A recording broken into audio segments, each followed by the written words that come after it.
Узган якшәмбедә районыбыз студентлары өчен мөһим вакыйга булды. Беренче тапкыр район күләмендә 2023 елның төп студентын, ягъни ел студентын ачыкладылар. Республика күләмендә 200 елга якын үткәрелүче бу бәйге студентлар көне уңаеннан 2023 ел нәтиҗәләре буенча районыбыз күләмендә быел беренче тапкыр үткәрелде. Оештыручылар Шәмәрдәннең яшьлек яшьләр үзәге һәм Саба муниципаль районы яшьләр эшләре һәм спорт бүлеге. Чара районыбыз мәктәпләрен уңышлы тәмамлап, бүгенге көндә төрле белем йортларында укуларын дәвам итүче иң актив, креатив студентларны берләштерде. Бүләкләү тантанасында районның яшьләр эшләре һәм спорт бүлеге җитәкчесе Ирек Гарипов студентларны һәр вакыт актив булырга чакырды. Яшьләр сәясәт өлкәсендә шактый чаралар ясыйбыз. Инде менә шуның берсе бу студентлар көненә багышланган студент бәйрәме дип әйтергә кирәк. Безнең районда мондый чара төрле елларны төрлечә үткәрелде, но инде без җыелышып утырып киңәшкәч студентлар арасында аларның нәтиҗәләрен карап итог ясарга булдык.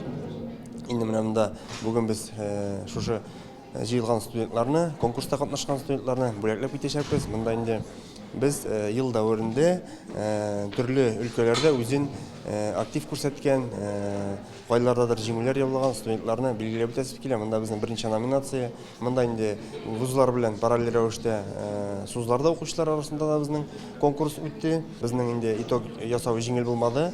Безнең кайбер номинацияларда беренче урын бирәсе килгән 2 кеше булды. Икенче урын бирәсе килгән 2 кеше булды. Шундай нык конкурентлык та бар дип әйтәсе килә. Конкурс комиссиясына төрле уку йортларыннан барлыгы 30дан артык гариза кабул ителгән һәм җиңүчеләр 7 номинациядә билгеләнгән. Яшь чиге 16дан алып 35 яшькә кадәр булган студентлар ел студенты Гран-при премиясе, интеллект, иң яхшы җәмәгать эшләрендә катнашучы, иң яхшы волонтер, иң яхшы мәгълүмати яктырту, иң яхшы спортчы, иҗади шәхес номинацияләрендә үз эшләрен тәкъдим иткәннәр. Гөлия Шәрипова киләчәктә башлангыч сыйныфлар һәм инглиз теле укытучысы булачак. Бүгенге көндә Казан Федераль университетының психология һәм белем бирү институтында 4нче курста укый. Бәйгедә үз номинациясендә җиңүче. Мин үзем интеллект дигән номинациядә катнаштым. Анда научный статьялар, научно-исследовательские работалар белән күбрәк шундый кешеләр катнашалар инде. Бу конкурс безнең Саба районында беренче тапкыр үткәрелә бит инде. Мондый конкурслар күбрәк үткәрелсен дигән теләктә калам, чөнки әлеге конкурслар, әлеге шундай әйберләр студентларга барыбер дә нидә булса мотивация була, тагында катнашырга, тагында нәрсә дә булса эшләргә. Яшьләрнең очрашып аралашу кичәсе үзләренең чыгышлары белән дә үрелде. Әйтик, бәйгенең иң яхшы мәгълүмати яктырту номинациясендә призлы урынга лаек булган булачак журналист Саба кызы Фәридә Галимуллина үзе әзерләгән юморга корылган видео язмасын тәкъдим итте. Арча педагогия көллиятендә музыка факультетында белем алучы, шулай ук Саба кызы Илсөя үзенең матур җырын бүләк итте. Иҗади шәхес номинациясендә ул 2нче урынны алды. Мин бүген творческая личность дигән номинациядә катнаштым. Мин үзем көллияттә дә җырлыйм, ансамбльдә дә җырлыйм. Һәм без төрле конкурсларга, бәйгеләргә йөрибез. Шуннан минем бик күп дипломнарым бар. Һәм безгә көллияттән 2 кешегә генә шушындый мөмкинлек бирелде. Шушы бәйгегә заявка җибәргән. Мин җибәрдем һәм мине шушында церемония награждениягә чакырдылар. Миңа бу конкурс бик ошады. Без укырга да җитешәбез һәм төрле бәйгеләрдә катнашырга да 4-5 билгеләренә генә укыйбыз. Чараларда актив катнашабыз. Ел студенты премиясына ия булучыларны тәбрикләү тантанасы, эшлекле сөйләшүләр, кызыклы очрашулар өчен булдырылган коворкинг үзәктә үтүе белән дә яшьләр өчен күңелле булды. Аның хуҗасы Алим Галимуллин үзе дә даими белемен күтәреп тора. 3 югары уку йортын тәмамлаган. Аның берсен чит илдә, 3 телне камил белә.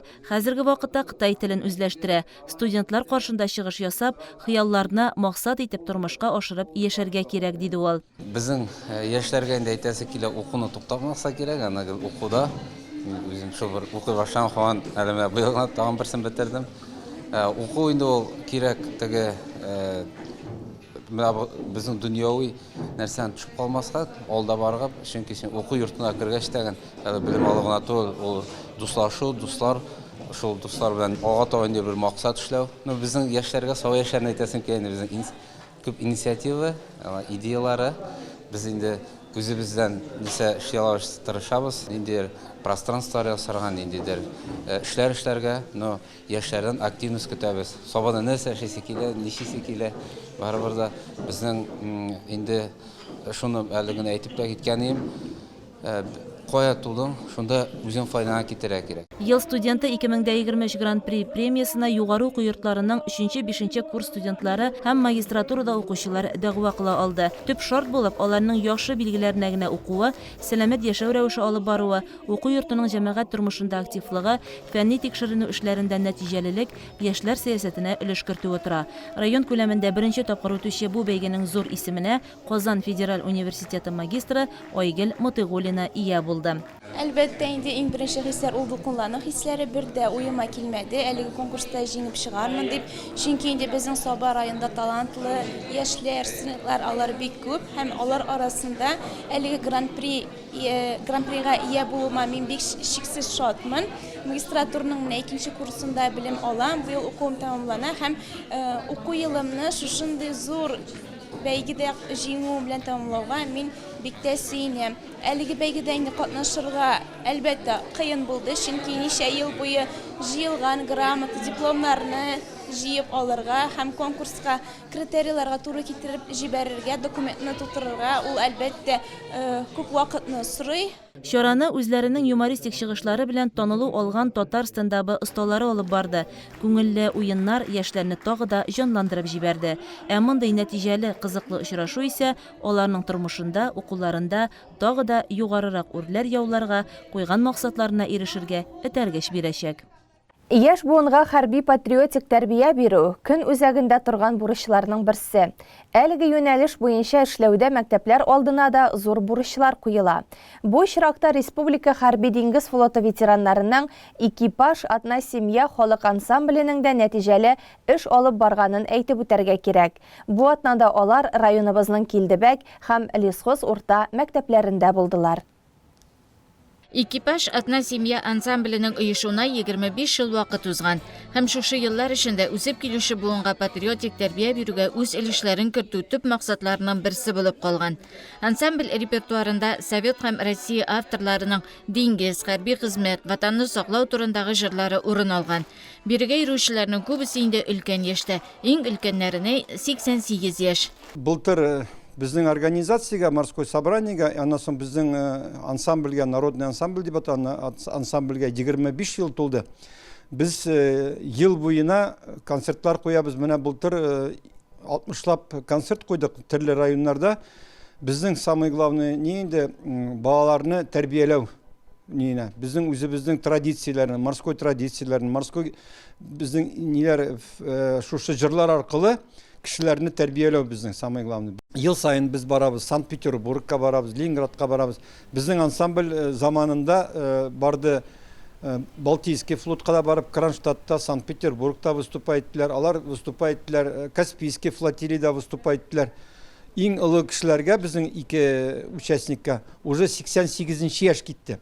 Шулай булса да, менә алар җырлыйлар, аларга уже гомерләрен озайта, менә шулай итеп кешеләр белән очрашып, татар җырларында җырлыйлар, урыс җырларында җырлыйлар. Бөтенесе военно-морской флотка бәйләнгән җырлар инде безнең. Морской собрание оешмасының саба бүлеге җитәкчесе Илдус Галиев җәмгыять тормышында актив эш алып барган хәрби диңгез флоты ветераннары Рамил Мустафин һәм Рәис Әхмәтшин яшь буынга патриотик тәрбия бирүдәге хезмәтләре өчен Килдебәк урта мәктәбе директоры Нияз Мәүлитов, хореограф Диләрә Нигъмәтҗановаларны бүләкләде. Очрашуны алып баручы Хәмит Абдуллажанов хәрби диңгез флоты Бөек Ватан сугышы тарихы буенча мәгълүматлар да җиткерде. Ансамбль татар һәм рус телләрендә туган илне ярату, диңгезчеләр тормышы, Бөек Ватан сугышы темасына иҗат ителгән җырларны яңгыратты. Ансамбльгә йөрүче Римма Нигъмәтуллина үзе дә җырлар иҗат итә башлаган. Гаиләләре белән диңгезгә гашыйк кешеләр. Мондый чаралар кирәк ул. Казанга кайткач, мин шаккаттым. Башта без 7 ел яшәдек Чистайда. Аннан соң Казанга күчкәч, 9 май бәйрәменә День Воймаевка барабыз, парк Победага инде. Мин бер санаторийда ял иткәндә, Рима диләр, син ансамбльгә йөрисеңме? Юк, мәйтәм. Ә ул хатын Иркутскидан. Нишләп инде син Казанда йөрмисең берәр җиргә? Вот ул миңа нитте инде, юнәлеш бирде как бы. Кайттым да Казанга. Мәйтәм, интернет ачтым да инде компьютерны карыйм и бер жердә Союз ветеранов дигән. Килдем анда җырларга. Ветераннарны берләштерүче икенче ранг капитаны Хәмит Абдуллажанов укучыларны патриотик рухлы, кыю булырга өндәде. Татарстан Республикасының Диңгезчеләр җыены оешмасы яшьләр белән зур патриотик эш алып бара. Аның Саба районындагы бүлеге һәм җитәкчесе Илдус Галиевның да эшчәнлеге мактауга лаек. Очрашу күмәк фотога төшү белән тәмамланды. Аннары ветераннар лесхоз урта мәктәбенә очрашуга юл алды.